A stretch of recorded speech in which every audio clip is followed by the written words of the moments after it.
The following podcast may contain adult language and an abundance of salt, so get ready, nerds, because we're talking Kevin Smith's classic, Mallrats.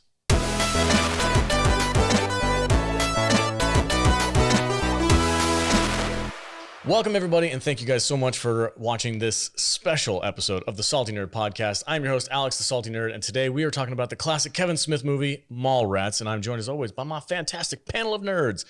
Jude is here. Welcome to the show. How are you doing? I'm good. How are you? Excellent. Are you excited? Yeah. Are you a Kevin Smith fan? No. No. Okay, great. And also the producer of the show, Matthew Kadish, is here. Welcome, sir. Unlike my lovely lady friend here, I am a big Kevin Smith fan, and I have a lot of nostalgia for the movie that we're going to be talking about. So I'm excited that we, number one, chose a Kevin Smith film to talk about that isn't related to Masters of the Universe. And number two, that I get to share my personal experience with this movie because this came out at just the moment I was starting to get into film school and stuff like that. So I have a lot of stuff to say about it. I figured you'd have a history with this movie. I feel like Kevin Smith's best work was in Wolf Cop. Crack open a cold cock. Yeah. And this episode is a special collaboration with Critical Care, and Ryan Green is here to be our sub-in host. You won a charity event auction to be a spot on our podcast, so welcome, sir. Thank you so much for being here. Yeah, thanks for having me. Can't wait to get started. Right on. Can you tell us a little bit about Critical Care, your involvement with them, and how you ended up in that seat right there? Well, he had to home gang with Vader to get the seat. Yeah, guys, sorry. It was a royal brawl. I was actually really mad you didn't have the cameras on because it was fantastic.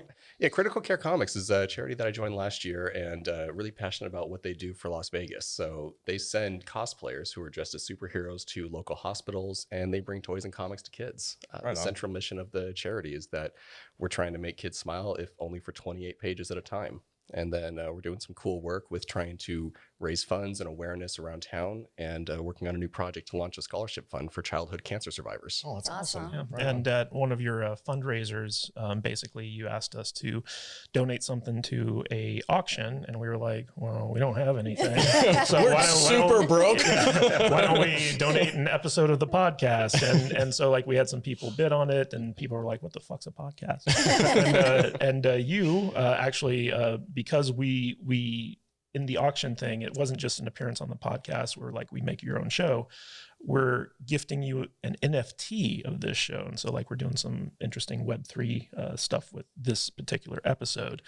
And you were like, you know what, that's kind of cool. I think I'm going to bid on this myself. And you ended up winning. Yeah, it was kind of funny how that happened. Rigged. I totally thought about that when I got it, and I said, you know what? As we're putting this whole thing together, I'm getting pretty excited about this. This is actually a really cool opportunity. And when you start talking NFTs, I'm a total Web3, Bitcoin blockchain nerd.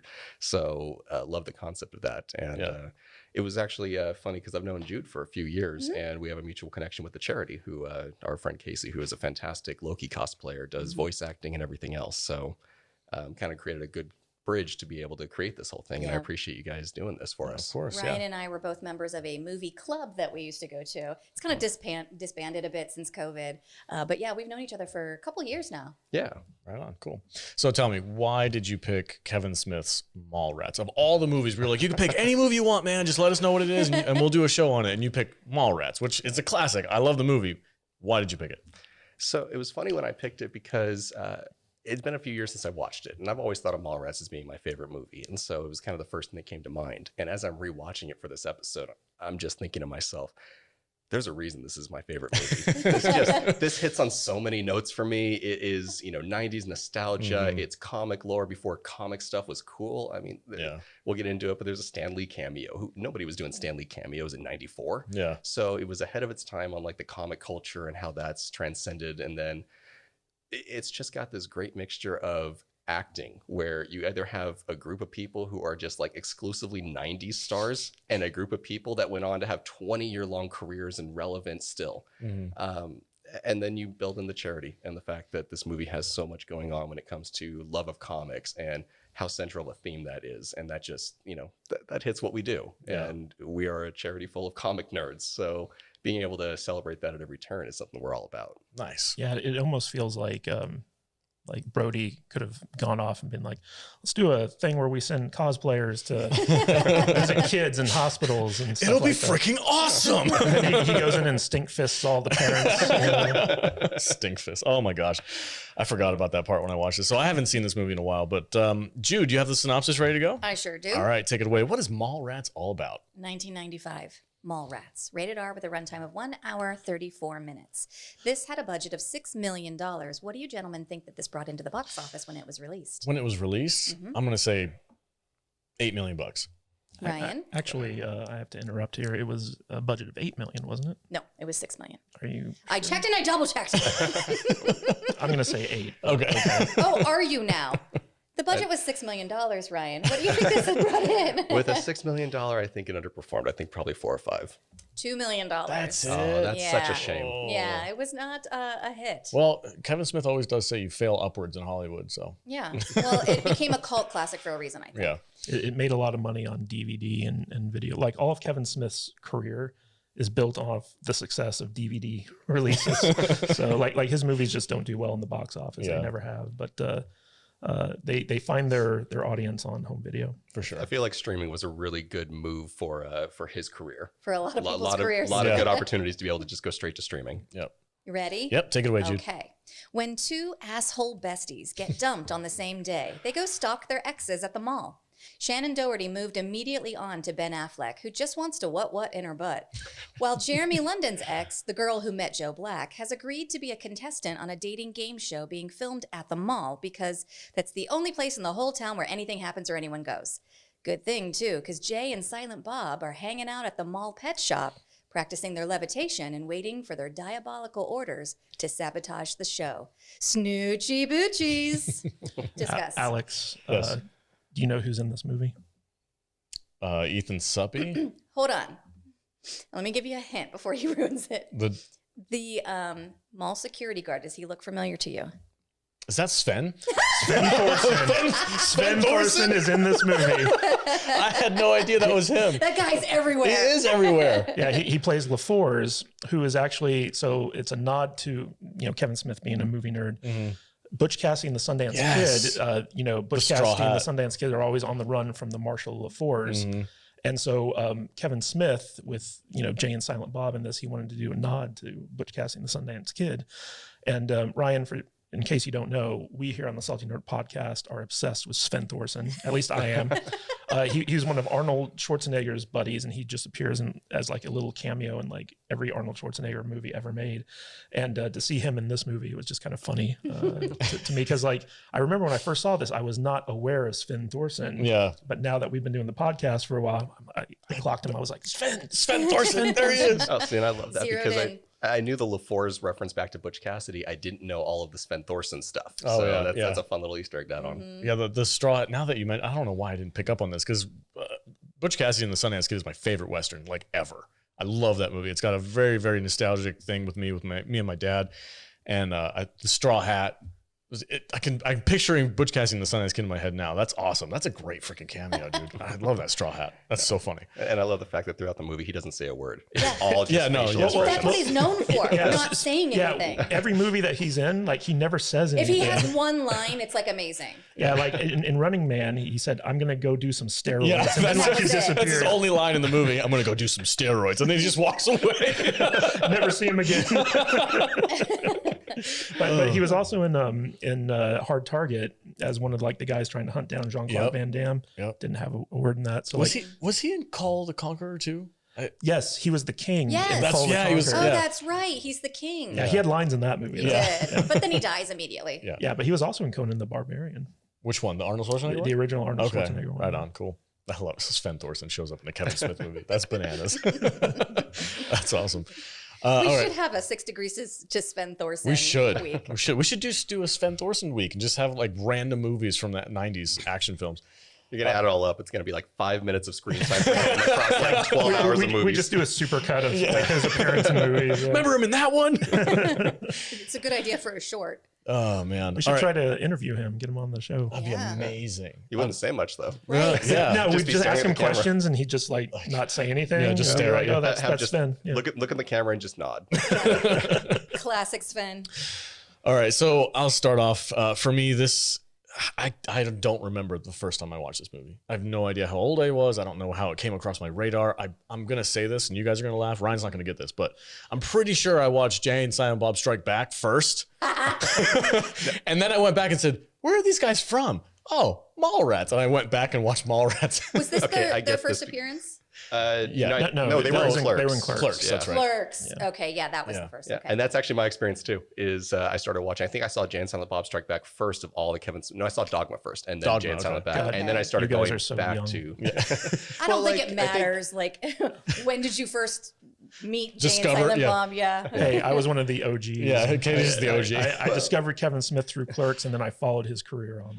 Well, I think Alex and I were pretty close in age, so I think when Mallrats came out, we were probably in that like 6-7-year-old kind of Yeah, we were range. a bit too young to watch. It was 94, 95. Yeah. So then Dogma, Jay and Silent Bob, that was like closer to 2000. We're kind of hitting that like, prepubescent adolescent kind of age. So then you go back and you're like, man, I love this. Where else can I find Jay and Silent Bob? Yeah, you fall in love with Jay and Silent Bob in their movie Strike, because it has tons of cameos too. You got Ben Affleck comes back. You got Carrie Fisher's in that movie. Like, you're like, oh my Mark God. Hamill. Mark Hamill's in the movie as Cockknocker. Like, you watch that and you're like, this movie's freaking fantastic. And then you go back and you discover Kevin Smith's like his, I don't know, what do you call it when this View Askew universe. Yeah. Like when he built with all his characters. He was the one who was doing the shared universe before Marvel did it. Yeah.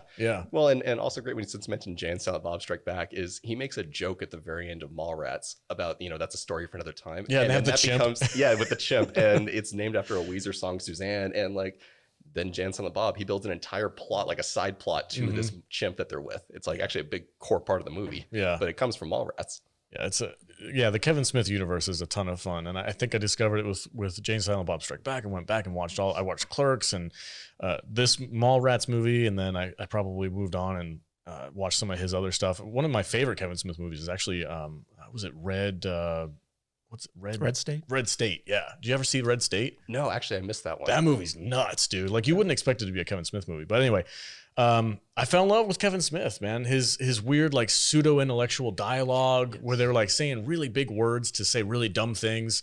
It's adorable. it's I actually got my favorite word of all time from this movie because so Ben Affleck comes walking. Well, Brody and TS come walking into the mall and he bumps into Ben Affleck and Brody is immediately like mad because he spills his drink and Ben Affleck kind of threatens him, gets in his face and he goes, "You want to do something about it?" And Brody's immediate comment is, "I'd love to say a million things, but I can't explain myself monosyllabically enough for you to understand it." And it cracked me up because I had to stop and think about that for a second and realize that monosyllabically is a 6-syllable word to describe a 1-syllable word. And it's the most ridiculous word I could think of. And he works it in so perfectly to that scene. Yeah. Well, what's funny about, going back and watching this is like nowadays, when you start off a movie with a story about a guy who shoves cats up his ass to get the gerbil out, like at the time that this movie came out, that was edgy as fuck. You know, like that was one of those things where it's like, you don't put that in a mainstream movie. Like Kevin Smith had such a unique voice and like at the time when this movie came out, comic books weren't like a cool thing. Like Marvel wasn't making their movies or anything like that. So like the comic book centric nature of this film was very kind of on the periphery because Kevin Smith was like a comic book nerd and he's like, I want to make a movie about comic books.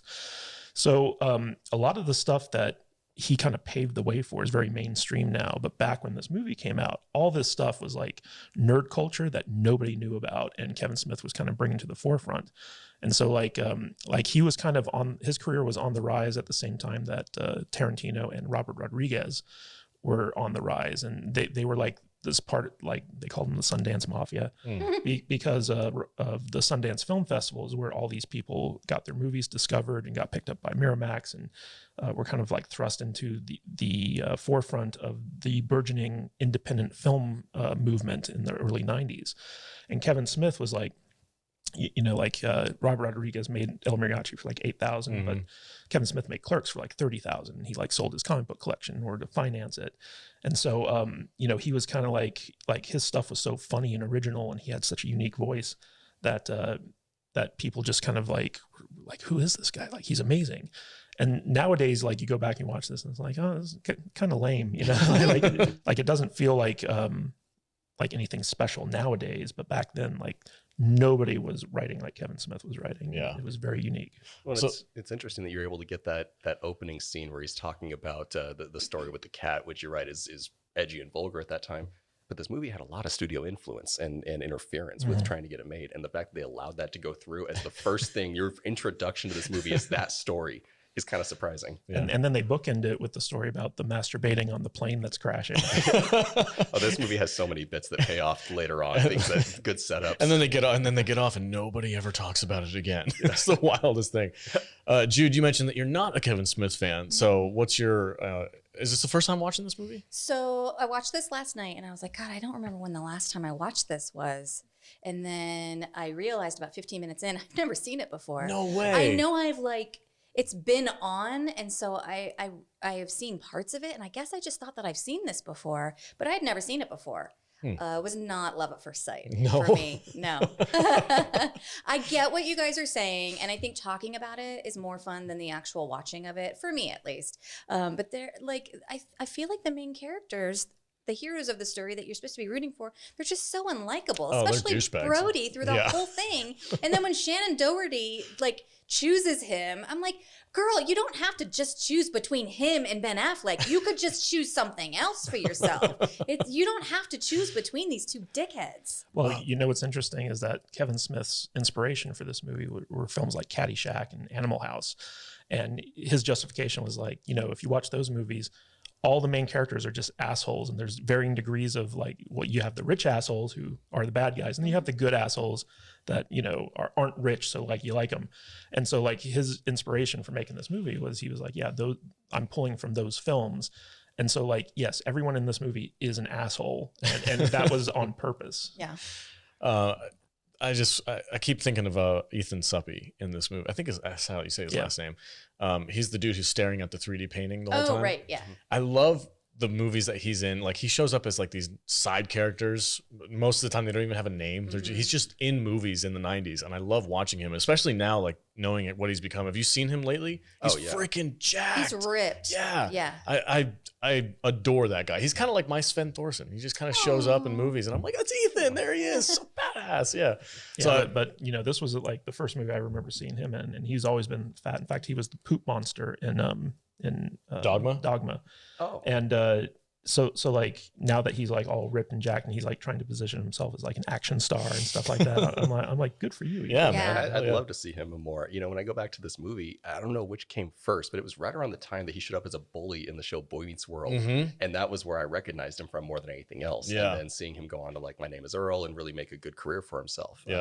Like I said, he's one of those actors that just That's 20 years, 30 years, he's still relevant. Kind of like what you were talking about before. You see these people who in the 90s were nothing, and now you see them 20, 30 years later and they're freaking huge stars. Like it's really cool to see that kind of stuff. Yeah, but the joke that he has specifically is such a 90s thing, because like in the early 90s, those magic eye things were like everywhere. They were like such the craze. And I can remember my first job was at a movie theater. And the poster for this movie came out when I was working at the movie theater. And it was like a magic eye poster with Jay and Silent Bob in front of it. And Jay and Silent Bob had like a thought bubble that said Snoochie Boochies. And supposedly, like if you stared at the poster long enough, you could see like something in there. I never really probably a bothered cock. with it. Yeah. But the thing that always got me, I was like, what the fuck is Snoochie Boochies? Because that wasn't in CLERKS, So like I was like, I didn't get the reference. And then like you watch this movie and you're like, oh, okay. Jay, okay, so let's talk about Jay and Silent Bob. These characters are freaking amazing. They're so goofy that you just can't keep your eyes off of them. They're like fledgling superheroes. Right? Yeah. Well, it's Blunt Man and Chronic. Like, Yeah. but and the comic that they show it in the opening credits is The Dork Knight. is Yeah, I that saw is that that. where Danny got his thing from? Must be. Or did he? I don't think he thought of it himself. No. No, I love that their characters are so funny, and I love how their adventure in this movie I think is probably my favorite part, because like you said, like Brody and his buddy are kind of douchebags throughout the whole Yeah. movie. So I'm kind of like, okay, I'm along for the ride with them, but when Jay and Silent Bob take over and they go on like their little Batman escapades to kind of like dismantle the whole stage and everything, I'm like, I'm in. And there's shout out to Vader. There's boobs in this movie. That's true. Yeah. When Silent Bob comes crashing through the wall and that one chick is Joey in there Lauren changing. Adams. Yeah, Yeah, she's and then changing. we get our psychic with the Topless Oh, the topless- topless. Yes. Yeah. The 3 nipples psychic. You're right. the but topless clairvoyant. Yeah. every scene these guys are in, they break the rules of the world, and that's what I love about them. Is any movie sets up rules. You either have physics that are real world, or they're kind of like cartoony and zany, and these guys are just all cartoon characters in a real world setting. So everything they're doing is over the top, and it just somehow works with this movie. Do you have a favorite bit? Like, what's the one moment in this movie where you're just like, God, I freaking adore that part? I absolutely love when they are running away from the mall cops, and Silent Bob uses his Batman utility belt and he pulls them up out of view. So these cops come and they're like standing underneath these 2 guys that are hanging from this rappel line, and they're looking around, and Jay is holding on for dear life, and he just goes, "Where do you get these wonderful toys?" And he kisses him on the cheek. And it's just, they're so over the top with everything they do in this movie, and somehow it just works perfectly with the whole story. Yeah, Right on. you know what's funny is so you mentioned some studio interference. So basically, this is Kevin Smith's sophomore movie. He'd only ever made Clerks before this movie, so he goes from a $30,000 black and white film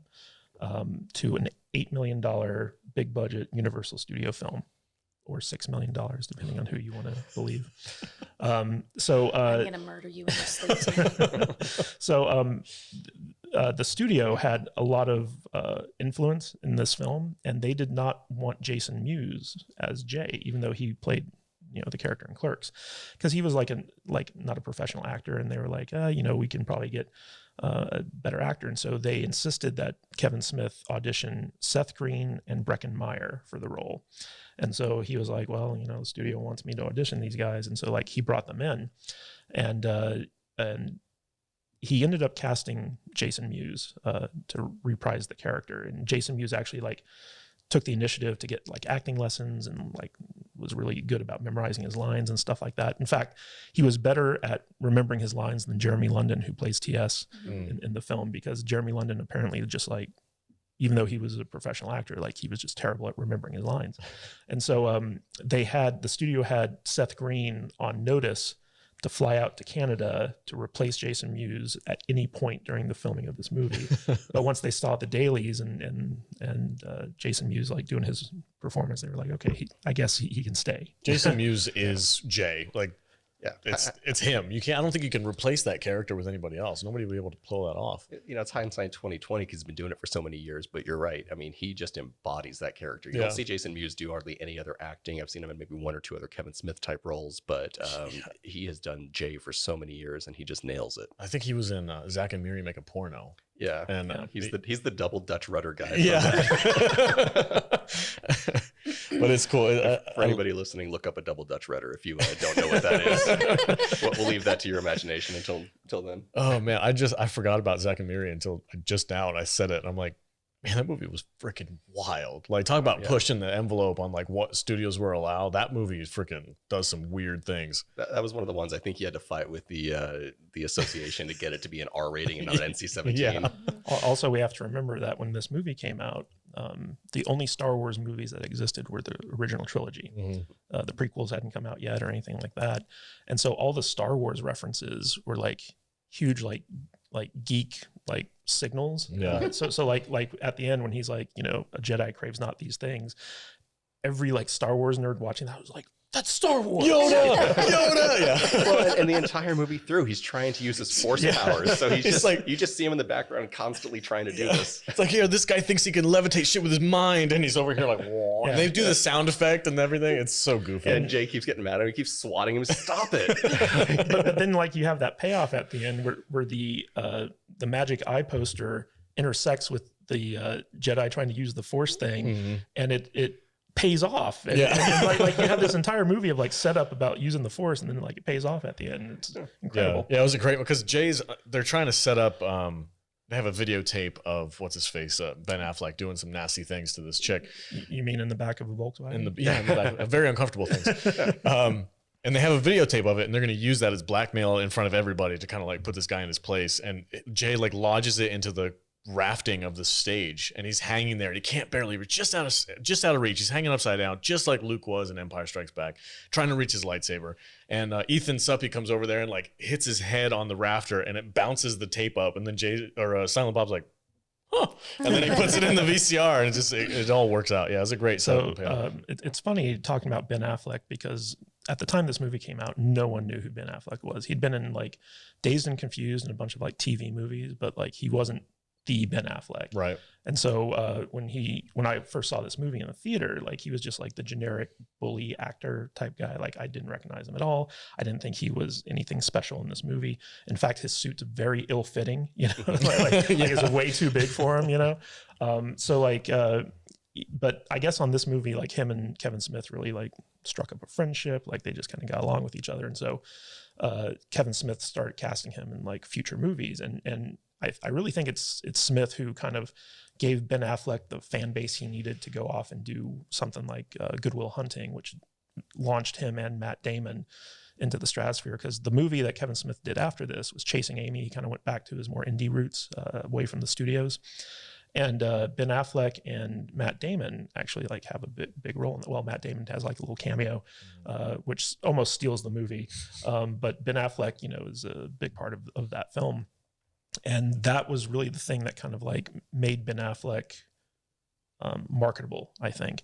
And so Ben Affleck actually owes his career to Kevin Smith and this movie, because this is the first like big high profile movie that nerds really kind of said like, Ben Affleck's awesome. Let's rally around this guy. Yeah. There's a bit in this movie that I completely forgot about that I don't know if I just was surprised to see it actually happen, but the bit about this young girl genius who was writing this report about sexuality or whatever. The 15-year-old. The 15-year-old. Yeah, they say it right up front in the first part of it. Like, oh yeah, she's 15 and she's banging all these dudes for some kind of a book report. It's research. It's the wildest thing. I'm like, I can't believe they put that in a movie. Yeah. And her dad's super proud of her. Yeah. Everything about that, like the setup for character, it all paid off at the end. But like the way that they made it pay off was also so weird that, yeah, you're right. She's 15. She's writing this book and people are okay with it. But then she's also recording every encounter for research. So she's getting all these guys to consent with being on video while they're with an underage girl. Yeah. Right. And it's the wildest thing. Because in the 90s, wasn't really that big of a deal. She's down for it. It's okay, I guess. Yeah. And you know, the very What's end. the age of consent? I don't know, man. I'm pretty sure it's 17. I'm pretty sure it's not 15. It's Well, just- it depends. If you go over the dirt mall they go to, I think it's a little younger. Yeah, they're okay with it there. But you know, like at the very end, they're trying to screw up Ben Affleck and his relationship, and so they show this video. Yeah. And all it takes is for them to tell the cops that come running in, oh, that girl's only 15, and they just immediately grab Ben Affleck and walk off and arrest him. Like, there's no questions. There's nothing. Like, okay, so clearly it is illegal and it's not okay. And this girl has this like entire archive of footage of all these guys that should be going to prison, apparently. Yeah, and then they're like, can we just hit him once? And the cops are like, yeah, go ahead. You seem like cool guys. Well, the funnier thing is like, so when Ben Affleck is shown on that tape having sex with that girl, he's like, who's your favorite new kid? Call me Donnie. like he's just asking her, like, call me your favorite new kid on the block. You know? This is so freaking wild, man. I couldn't believe I forgot that this was I don't know. I just thought she was older, I guess. Did you guys pick up on the suggestion that LaFours was her dad? No, I didn't. Where was that? So like at the very end when she's like autographing books of, you know, the study that she released, LaFours is there. And it looks like, oh, he's just like her security guard, but then like he leans over and gives her like a kiss on the forehead or something like that. And so like LaFours was actually like her father. Whoa. Oh, see, okay. I always remember that scene, and I just thought it was weird that she like started hooking up with LaFours down the line, like he became her security guard. I never put it together that he was possibly your father. That actually is way cooler now. It was kind of weird before. Well, because like Brody and TS actually at one point they're like, do your parents know that you're doing this? And she's like, oh yeah, they're fine with it. And like LaFours is like right there all the time, like looking after her at the mall and stuff like that. So it's not, it's never explicitly stated, but it's heavily implied. Wow. I'm going to believe that from now on. That changes a whole part of this movie for me, and I'm never going to let it go. See, he's just like, well, the rest of the movie was really weird, so I just figured it kind of fit. Yeah. For the rest of Ryan's life, he's going to be telling people, did you know that Did you know that LaFours Sven Thorson was is- this chick's mom? Yeah, that's her dad. First, I need to give you the background on Sven Thorson. Thorson. Yeah, Yeah. Sven Thorson. There's all the background. Now I got to tell you about Mallrats. Yeah. So we should probably talk a little bit about Brody, played by Jason Lee. Mm-hmm. This was Jason Lee's first movie. And before this, he was a professional skateboarder. And he was a professional skateboarder up to the point where he retired at the age of 22. And he wanted to get into acting. And at the time, he was dating Giovanni Ribisi's sister. Okay. And Giovanni Ribisi's mother was like a kind of like casting agent or something like that, which explains how Giovanni Ribisi has a career. But anyway, so the guy who produced this movie, his name is James Jacks, and he was the producer on Dazed and Confused. And when he came on and took this movie to Universal and stuff like that, he brought in his casting director who had also done Dazed and Confused, and he had worked with Giovanni Ribisi's sister. I'm sorry, I forget her name, but she was in that movie. And so she was dating Jason Lee at the time. And her mother went to this casting director guy and said like, hey, can you do me a favor? Can, my daughter's boyfriend wants to get into acting. Can you like just set up an audition for him? And so the guy went to Kevin Smith and was like, hey, we got this guy, you don't have to cast him anything. You just got to meet with him. But like, he wants to get into acting. Like, would you be willing to do this? And Kevin Smith and Scott Mosier, who's Kevin Smith's producer, they were like, yeah, sure. We're willing to meet with him. And so like they met with Jason Lee, and he basically just kind of came in and they hit it off. They became like kind of like chummy, and they were like, they were these New Jersey guys in LA, and they were just like, everyone's so fucking fake here. Like, I hate it. And then like they meet Jason Lee, and he's just like this like skateboard guy. And they're like, oh, this is the first real guy that we met in LA. And so they kept calling him back to audition. And originally he auditioned for TS. And then they brought him in for Brody. And they were really impressed with like his delivery, even, especially considering that he wasn't like an actor. And there was a event that happened where they had like this thing that they called the pizza party. And they brought in the 4 finalists for Brandy and the 4 finalists for like TS. And they had them all like kind of read each other's parts. And it was for like the studio people, so they could see like who was in like the final running for these roles. And the guy that basically was a shoo-in for the Brody role, who Kevin Smith has never named, but there's some speculation out there of Brad Pitt. who it was. No, it wasn't Brad Pitt. Jean-Claude Van Damme. Oh, wouldn't that be great? No, but so basically the guy that had been a shoo-in for the role of Brody kind of shit the bed at this pizza party audition thing. And Jason Lee, by contrast, was just like nailing it like left and right. I bet Jason Lee came in and stink-handed him. It might have been some mind games.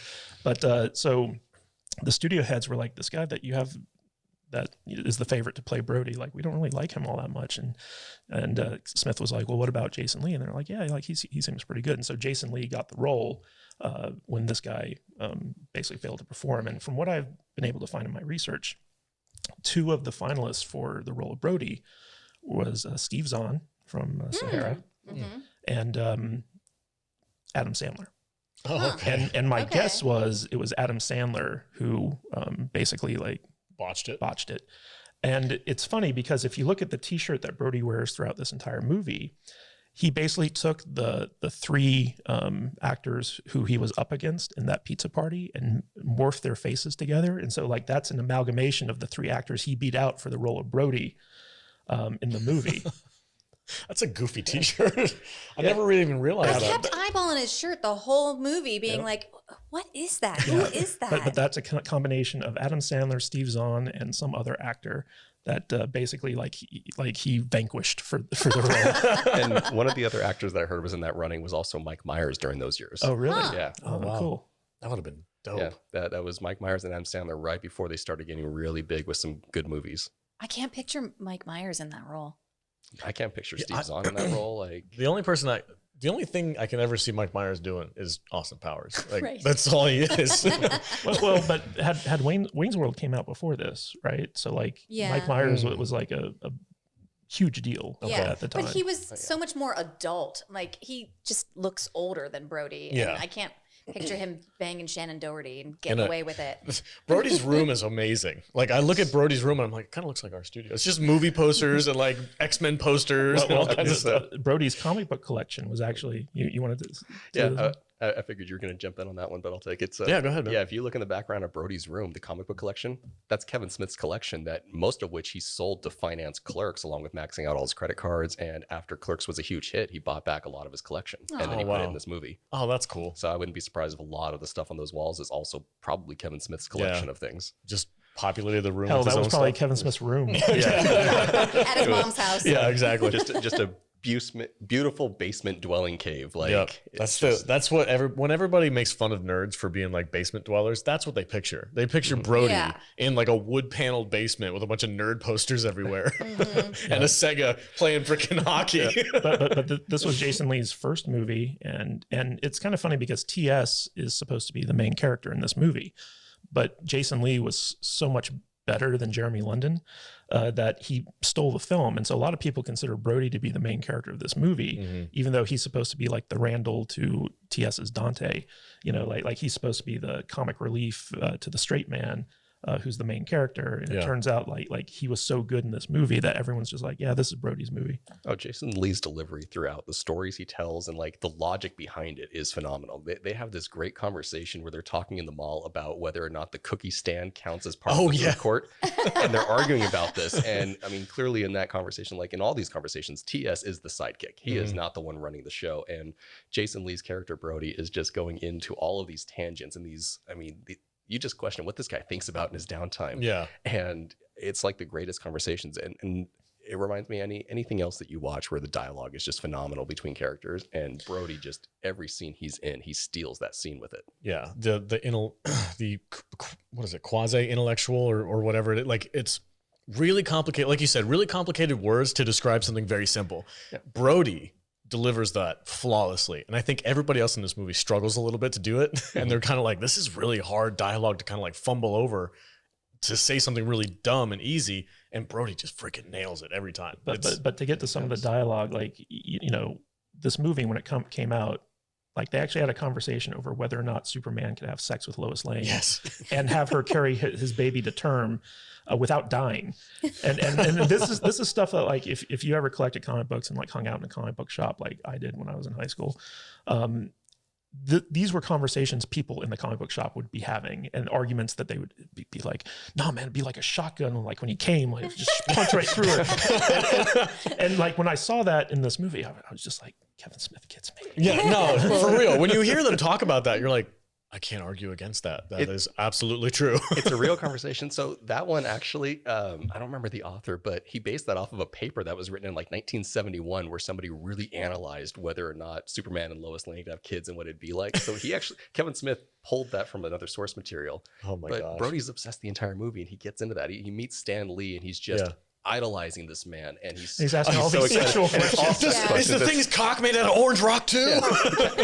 I think that's my favorite part, is the conversation between Brody and Stan Lee. Yeah. And he's just asking him like, well, what about this guy's dick? Yeah. Can Mr. Fantastic grow every part of his body? Oh, that's a superhero secret, kid. I don't know. Yeah, Stan Lee keeps bringing it back to being romantic, and Brody's just all about sex. Tell me more about dicks. Yeah. Well, and with that Stan Lee cameo, I love this also because when Captain Marvel came out a couple years ago, it takes place in 95 and 94, 95. And there's a scene where she's on the bus fighting.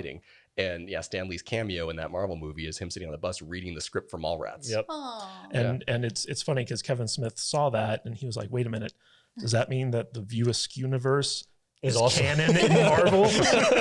Technically, yes. We could potentially see Blunt Man and Chronic end up in the MCU. Oh, dear God. The multiverse of madness, like Doctor Strange opens a portal, like snoochie boochie. You know what's funny about that Stan Lee cameo is, first of all, you tell him Steve Dave. Second of all, so Kevin Smith originally just wrote it as like the comic book shop owner for the mall. Mm-hmm. And the producer, Jim Jacks, who did Dazed and Confused and stuff like that, who's producing this movie, he was like, I really think that we need a recognizable comic book guy in this role. And Kevin Smith was like, well, I don't know anyone that we could cast. And Jim Jacks was like, well, how about Stan Lee?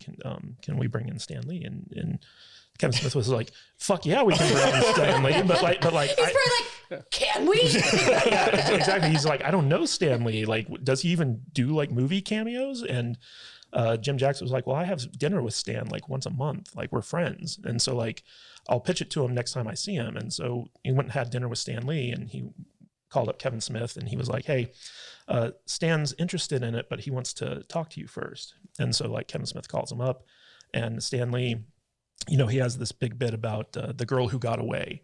And he was like, my wife, you know, this obviously didn't happen, but if I publicly go out and tell this story, my wife is going to kill me because like, it's not about her.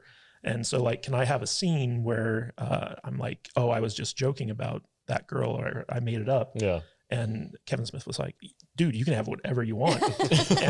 and so like later on, Kevin Smith became friends with Stan Lee, and he shows up in some of the other View Askew movies.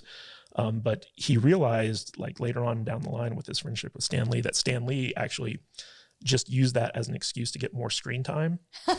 and this was actually like, I think Stan Lee's first movie cameo, like before Marvel started putting him in all their stuff, Kevin Smith was like ahead of the curve. And I think that they actually, you know, like looking back on it, Kevin Smith actually like really paved the way for the Marvel Cinematic Universe and what they decided to do with it. Well, So Marvel owes their success to Kevin Smith also. Sure. I'm gonna Marvel second that. and Ben Affleck all owe Kevin Smith a thank you basket. They really do. Ben Affleck worked for DC as Batman, so DC also owes him. Yeah. Yeah, they all need to send him a fruit basket. Kevin Smith is responsible for this era of movie actor, superhero actors. Yeah. It's kind of funny because back when they were making like Chase and Amy together, Ben Affleck would kind of fantasize like, can you imagine if we were able to do like a Batman movie? Mm-hmm. And when Daredevil came along, he was like, this is the closest I'm ever going to get to playing Batman. So that's one of the reasons why he agreed to do Daredevil. And then down the road, That movie was such shit. It was pretty bad. But then like when he got offered to play Batman, he was like, I've been wanting to play Batman since Mallrats. Like, yes. And so like, I think Kevin Smith even had a story where Affleck called him up once he got cast. He was like, dude, guess what? I'm Batman. Growing up in like the late 90s and kind of like diving into nerd culture and stuff like that, I was a Star Wars nerd when I was young. I didn't get into comic books until much later, but like Kevin Smith has always kind of been the godfather of nerd culture to me. Like that's just kind of how I see him. It's Kevin Smith, man. Like if you watch his appearances and interviews and stuff like that, when he goes to like Comic-Con and whatnot, he's an amazing storyteller. Like he can hold my attention for a freaking hour telling a story about Wild Wild West and the stupid freaking tarantula. Like the dude can talk, and he's great at telling stories, and his vibe and his whole culture around him, where he's wearing the big stupid jerseys and the shorts and all this kind of stuff. Like that's the nerd that I always was like, it's cool to be a nerd sometimes. I like Kevin Smith. He's cool. That means I can be cool. That's exactly how I felt watching his stuff over the years. The more I became a fan of him, the more I embraced that like pride over nerd culture and his storytelling. He has actually a great, I think it's on Netflix still, but he did a tour where he was doing stand-up. Sort of. He was storytelling on stage, but it didn't have an exact like formula to what he was doing every time. It was called like a night with Kevin Smith or something. Yeah, and he would just go and talk, and he would do it kind of open forum. And on this special, he has a guy from the audience. They had a microphone set up, and they were like, okay, we'll have people from the crowd who will come ask Kevin Smith a question, and then he'll talk about it.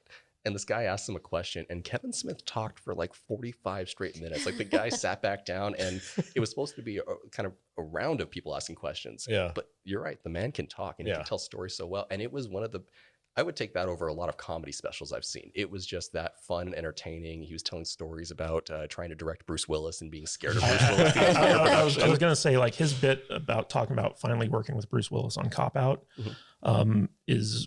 it should be required viewing, especially like if you're a Bruce Willis fan. Like we just, Jude and I just watched the Red Letter Media video about Bruce Willis's new movies and how like he shows up for like 2 days and doesn't put in any effort and makes 11 films in 2 years. Frank Grillo shows up in a lot of those, which weirds me out. yeah.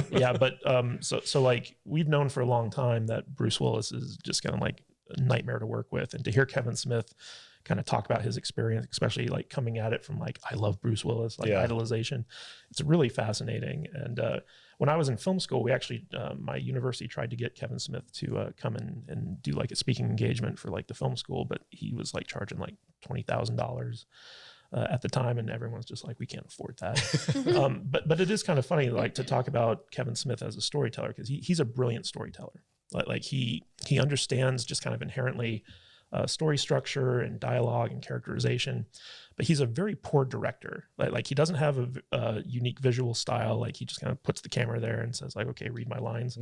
And he's also terrible at working with actors. Like he's good at casting good actors to, so he doesn't have to like direct them. But when one of the things I noticed in rewatching this movie after so many years is just how bad the acting is in this movie. Like everyone except maybe Jason Lee, and that's just because he's, like he knows how to deliver the lines, is just like really bad. Yeah. Yeah, that's why I think, Jude, because I don't think you have the nostalgia for Kevin Smith that we do. No, so like absolutely you not. watching this movie, it's just like it's fresh, and you're just like, why does everybody like this so much? Yeah, I totally get where you're coming from. Why is everybody an asshole? Why do people like these assholes? And like the way that Jason Lee is delivering his lines, he's the way that he's like you said, like using big words to describe little words, it just comes off as he's such an intentional douchebag. Like he's like, I'm so superior to you. And I'm like, God, he's so unlikable. He seems like, and I use this, I say this a lot in describing my friends' partners, but like some people are great, and I'm just going to use the vernacular of man. Some people are great men, but like great guys, but they're shitty partners. And that is this guy. That is Brody. Brody seems like a cool dude, but I would never want to be close to him. Like being his partner sounds like a big pain in the ass. Yeah. And just to showcase like the varying degrees of acting in this movie. So Michael Rooker plays one of the, kind of antagonists in the film. He's Brandy's dad, Svenning.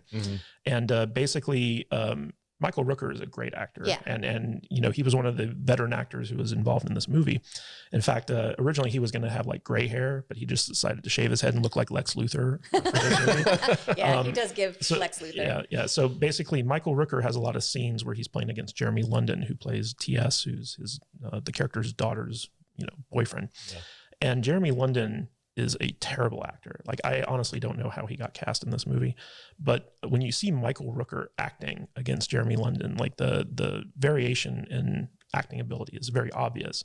And every time Michael Rooker's on screen, he just steals the scene because he's such a talented professional actor.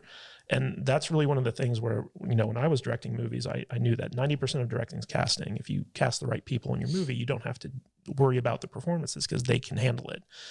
And with a lot of Kevin Smith's roles, like he casts like very like unknown actors, people that were kind of like on the fringes of the Hollywood community who eventually came and ran away with their careers, like Ben Affleck and stuff like that. But as an actor's director, Kevin Smith's really bad. He's good at writing, but in terms of like camera work and working with actors, he's a very subpar director. Now he's gotten better over time, but not much better. But he's even improved as a writer, though. And I think that some of his films, like Chasing Amy, I think is a brilliant movie. I love that movie. Even stuff like Jersey Girl, which he kind of looks at as the end of his career. I like Jersey Girl. I like Jersey Girl too. I thought Jersey Girl was actually pretty good. I liked it a lot. It was kind of the end of the Ben Affleck run, though, because he had a few movies where it was like Ben Affleck. And it was well, that was at the height of the Geely Bennifer thing, and it was the Bennifer backlash because Jennifer Lopez was in that movie for like all of 2 seconds. But everyone was so anti-Bennifer because they were just blown up everywhere that nobody bothered to see that movie. And I think those two movies came out close to each other. And Geely was so bad that people were like, you know what? Jersey Girl's bad too. And in fact, the only two movies that Kevin Smith has ever apologized for were Mallrats, which he kind of apologized for in jest, and then Jersey Girl, which he's always said like I'm very sorry for making that movie.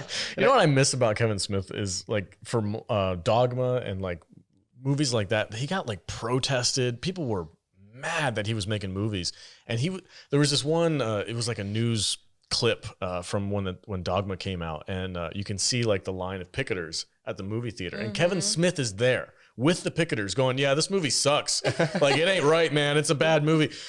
Well, he would get targeted by the Westboro Baptists. Yeah. They were the ones picketing a lot of his movies. And that's what his movie Red State is about. I think it's a take on them, which, I did see that movie is so freaking crazy. But I kind of miss that more edgy Kevin Smith. Like we don't really, I don't know. He hasn't made a movie in a while. What's up, Jude? I've never seen Dogma. Dogma's fantastic. It's great. Dogma's a ton of fun. It's got Chris Rock I in it. actually think Dogma is one of Kevin Smith's worst movies. Really? like just in terms of like the writing, because like it's all exposition. Like if you really watch it, like it's what's her name, just sitting there as other people explain like Christianity to her. Yeah. Basically. Well, it's like it's 90% based on cameos from people. Like he got a ton of people to come in on that movie. Well, that came out off the heels of Good Will Hunting, and this movie had Ben Affleck and Matt Damon in it as angels or fallen angels or whatever, and so like that was kind of like the thing that got that movie made. Otherwise, I don't think Miramax would have done it. But what's her name? Alanis Morissette shows up as God at the end, and like there's all just like a lot of like weird stuff that I don't think the movie was good, but I think it led to stuff like Jay and Silent Bob Strike Back and Clerks 2 and a bunch of other things that ended up being good. Yeah. So, I miss edgy Kevin Smith. Like he hasn't made like a real edgy movie in a while. Something that kind of pushes the boundaries on what's allowed to be out there.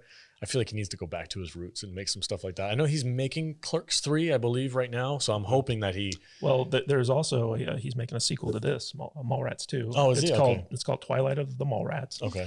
And basically, so like for a long time, he was trying to get a TV show version of this going, like a 10 episode, like original series on streaming. And one of the hiccups is that because this is a studio movie, Universal owns the rights to it. So like all of his other movies, he kind of has like the rights to, like Clerks, but this one he doesn't. And so like trying to get the TV show going, it was a non-starter because Universal, like they took a bath on this movie. It did not make a lot of money. So like they were just like, like we're not interested in a Mallrats TV show. But after COVID hit and Kevin Smith, kind of went back to them and it's like, hey, I have an idea for a Mallrats 2. Are you guys into it? And Universal was like yeah, let's do it. So he's working on Mallrats 2 right now, and he's got the entire original cast coming back for it. And it's going to focus on Brody and Brody's daughter and where they are now and how like retail is dying. And so like, it's like they're in a mall and nobody goes there to shop anymore. Nobody goes there to hang out anymore. Everything's done online. Like tumbleweeds. Yeah. But he's like, so Brody going off to host the Tonight Show is still canon, and that plays a part in the story and like all this other stuff. So all the stuff that they set up at the end of this movie plays into the sequel. Oh, cool. Yeah, and the end of the movie that you mentioned earlier about like I think Porky's and Animal House and like those kind of movies, and like he drew from that for the ending of this movie where everybody kind of got their send off. What that was the a Fast epilogue? Time at Ridgemont High thing, right? Fast Time at Ridgemont High. Yeah, he was trying to model it after that. So I love that he's going to bring that back. And yeah, like the last 10 years, he was trying to get back to those edgy roots that you're talking about. Yeah. But the problem is he, I think, was successful in a lot of that. He had some really interesting, not always great type stuff that came during these last few years, but they were him. They were really what he wanted to do. He did a trilogy of Canadian mythological the Great White North. Yes. Yeah, the Great White North trilogy. Yes. And that's where you got like Tusk came out of that. And Tusk was horrifying. I'm so mad at him for not doing Moose Jaws yet. Like that's the he one that promised us. He did Yoga Hosers or what was that? Yoga Hosers. He did Tusk, which I really liked Tusk. It was way different than I thought it was going to be. But it was horrifying. And he did Yoga Hosers, which I did not like. It was very goofy, very, very goofy. Yeah. And that was basically an excuse to let his daughter act. Yeah, it was kind of a weird movie. But like I was really looking cool because I used to listen to his podcast before I started my own. I was like listening to all of Kevin Smith stuff. And I remember listening to the episode where the genesis of the Great White North trilogy came. And it was all just like a news article from somewhere in freaking UK or something like that. And he's like, I should make a movie about this. And then he did. He went out and made Tusk.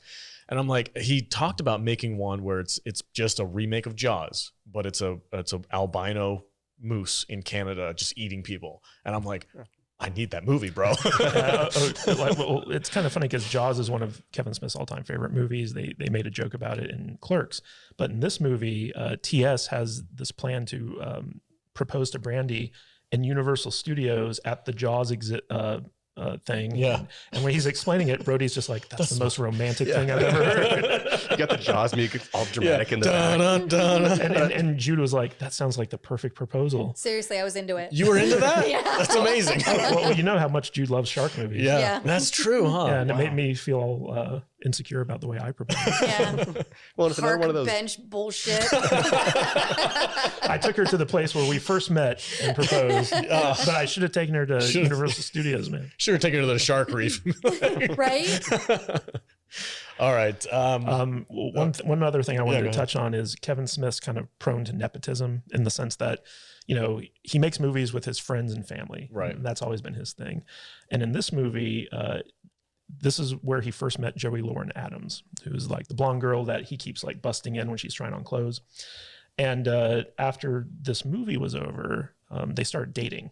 Like Joey Lauren was just like, I kind of like the cut of your jib. Let's date. And so like, What, the cut of your jib? yeah, you never heard of that before? Oh, see, I don't know, sir. Like maybe Swear if I to was. God, you make up shit. And you go, you never heard of that before? Hey, I'm a wordsmith. Gee, you know, that girl really likes the cut of your jibs, you see? Where's my cigar? Better play your cards right, or I'll pump your guts full of lead. Give me a sandwich, Jude. Hey, you got to be hip to my jive, all right? All right, so basically Joey Lauren Adams starts dating Kevin Smith, and lo and behold, Kevin Smith's next movie after this is Chasing Amy, which stars Joey Lauren Adams. Yep. And so like it's just a big example of you know, kind of like the casting couch, I guess you'd say, even though like they were in a relationship or something like that. Kevin Smith was like so obsessed with her. He was like, I'm going to make you the star of my next movie. Well, I mean, I didn't have to audition for my seat on the podcast either, so. But it's kind of funny because in Jay and Silent Bob Strike Back, Kevin Smith cast his girlfriend at the time, who eventually became his wife. And the last thing I wanted to talk about was the topless psychic. Oh, yeah. yes. The Terry guy- from Three's Company. We gotta talk about the 3 nipple psychic. I don't remember that scene. How could you forget No, that? I mean, like I think you blocked it out. I forgot about. Like I watched this movie and I'm like, is she really? Are they gonna tease it? Like I thought they were just gonna be like tease it and then cut away, and then they were gonna stumble out of there being like, oh my god, did you see that? They hung on that topless chick for like a good 5 minutes. They It was hung just like, Oh, yeah. specifically on her nipples. yeah, For like the entire scene. I know. I was like, are they gonna do anything else with the camera work? And it's funny that Katie just talks about how he's kind of like just a basic, like put the camera there and let things happen. Literally just put the camera at chest level on this actress and was just like, okay, say the lines. Like for the longest time, I actually thought that actress was Nina Hartley. It was like a porn actress in the early 90s. But it's kind of funny because in that scene, if you look at how it's structured, so first of all, Brody's just like, you could tell me I'm dying as long as you do it topless. You know, like Brody's all into it, and TS is like totally skeptical. And then the moment that she takes her top off and reveals that she's got a third nipple, Brody is disgusted and he doesn't want to be there, but TS is all into it because she's like super accurate. And she's like, oh, like, my gift doesn't work unless I'm topless, and it's because of the third nipple that I have my powers. and then like at the end, it's revealed that she's just like a complete fraud. Like she peels the third She nipple off. just really enjoys being topless. And she like ate it too. She took the nipple off It and she's was like, so it works gross. every time. And then she just eats it. I'm like, oh my God. Yeah, that was the weirdest ending to that scene. It was so strange. Everything about that scene was a weird concept. And it's funny because you said you didn't remember it. And like, I remember the scene, but I always think of it as like a Total Recall thing where she has 3 boobs, not 3 nipples. Yeah. And then I see the scene again, and yeah, it's just the 2 nipples side by side, full size nipple. And it's another scene where, again, Jason Lee just steals it because she's completely talking with TS. She's solving his story and helping his like story continue forward. And Brody is just yelling next to him. And he's losing his mind about this third nipple. And they're both just ignoring Brody on the side. Yeah. Like she can't be even fazed by him being freaked out by her nipple. Yeah, and it was obvious that Kevin Smith wrote this thing because he's like, okay, like I know we're gonna get an R rating, so I might as well put some boobs in the movie. And For I didn't know Vader. the actress you said was from Three's Company. Yeah, that was Terry, the girl who replaced Suzanne Summers. Suzanne Summers. Okay, so then now I'm just going to speculate on this, that also part of the motivation was Kevin Smith was like, well, I can put boobs in a movie, and I'm a big Three's Company fan, and I can get her topless on my set. All right, directing powers. Yeah. Is he a fan of Three's Company? I have to assume. Okay. If look, we talk about nepotism, way he casts and everything. So if she was on Three's Company, he has to have been a Three's Company fan. Like, I wonder if I can get her topless. Yeah. It's like, How do I bring this up delicately? Would you be willing to if we put an extra nipple on there? I think that might have been a James Jacks hookup because he was around Hollywood for a long time, so he probably knew her and was like, hey, you want to be in this movie, you have to be topless. He was probably cool with it. But let's talk about the Stinkfist scene. Yeah. okay, I was gonna say, like, for my final thoughts and my favorite moments, like the stink fist thing when he's got his hand and it's just full of chocolate, and he gives him the pretzels. And he's like, "Here, man, these He's are like smearing the they're a chocolate. little melty, but they're really delicious." And he's like licking his fingers. Whoop. Yeah. It's so gross. 100%. When you're talking about where to place the camera, he got the camera right on that one. Oh, The yeah. camera was zoomed in uncomfortably close. You could hear the sounds of Michael Rooker doing it. Michael Rooker's just like licking His hand. Oh, Yeah. So inappropriate. it's so gross, dude. It sells it though, because But the setup for that scene Yeah. is basically Brody talking about shoving your hand up your ass to get like all like the poop on it, and then like smearing it on other people's hands so that they smell like poop. he's like, "You've been walking around the mall all day. Your ass is all sweaty. You shove it down there and you shake their hand. They're never gonna get that stink off." And then TS He's is like, like, neither are you. Yeah. he's like, it's a small price to pay. Well, and TS's reaction during that scene too is like Brody does it. He actually shows him how to do it, sticks his hand back there, and then he puts it out to shake his hand, and TS goes for it, and you see him stop and think, wait a second. And he pulls his hand back in disgust. Yeah.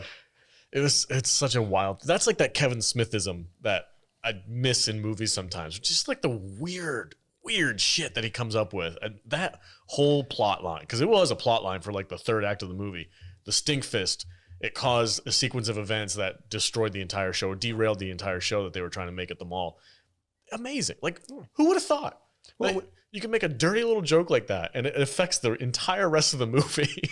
Well, and when you talk about those Kevin Smith isms of that, he did the same thing when we go back to Zack and Miri with that Dutch rudder. Yeah. Just that obscure kind of act that somebody's just sitting there going, what is this person teaching me?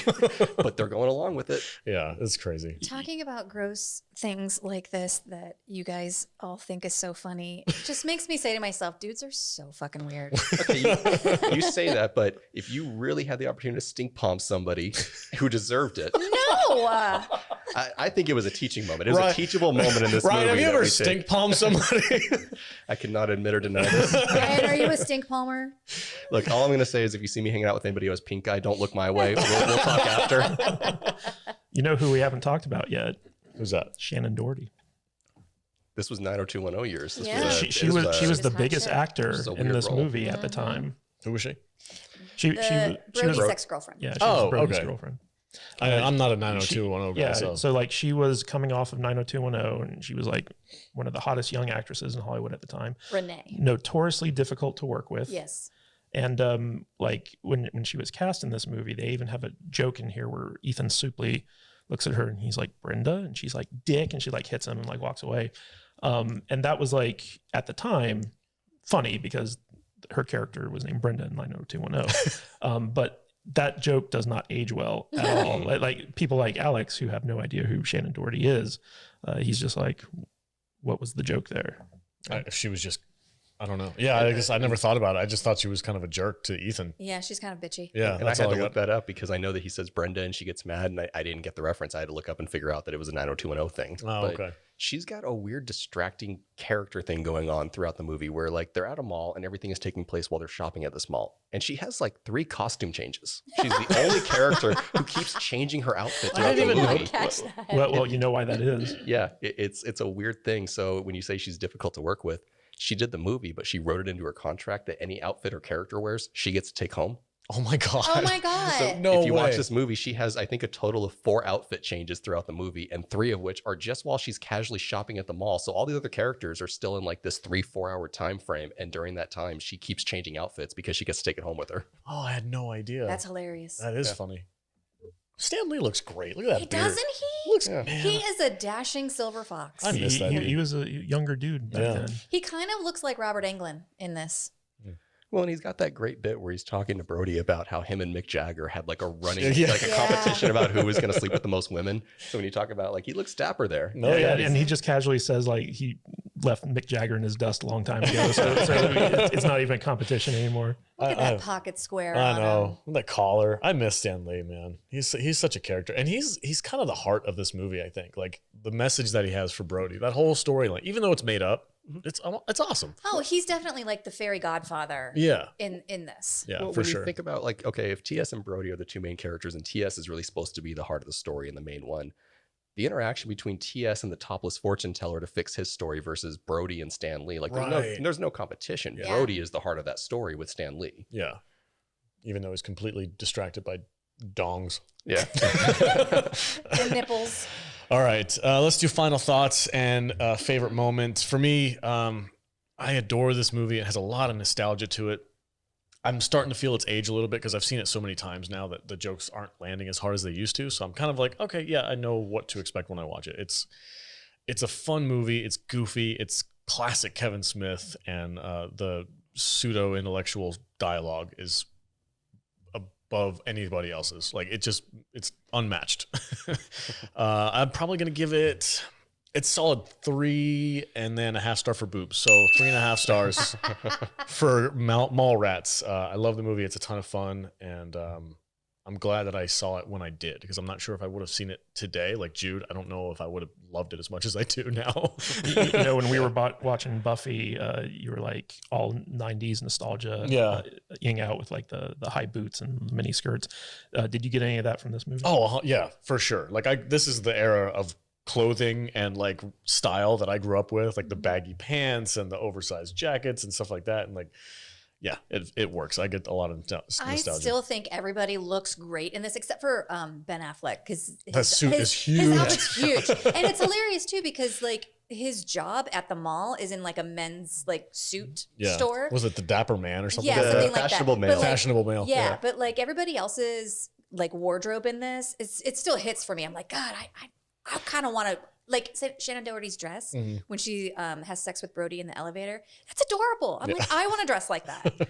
Well, I think that's also perfect for Ben Affleck's character is like, okay, he's that trendy fashionable male where everybody looks at you and goes, who would wear this? But it's like high fashion. Yeah. But they keep talking about how he's the proprietor of the store. Like he's the owner of the fashionable male, and he's never at that store the entire movie.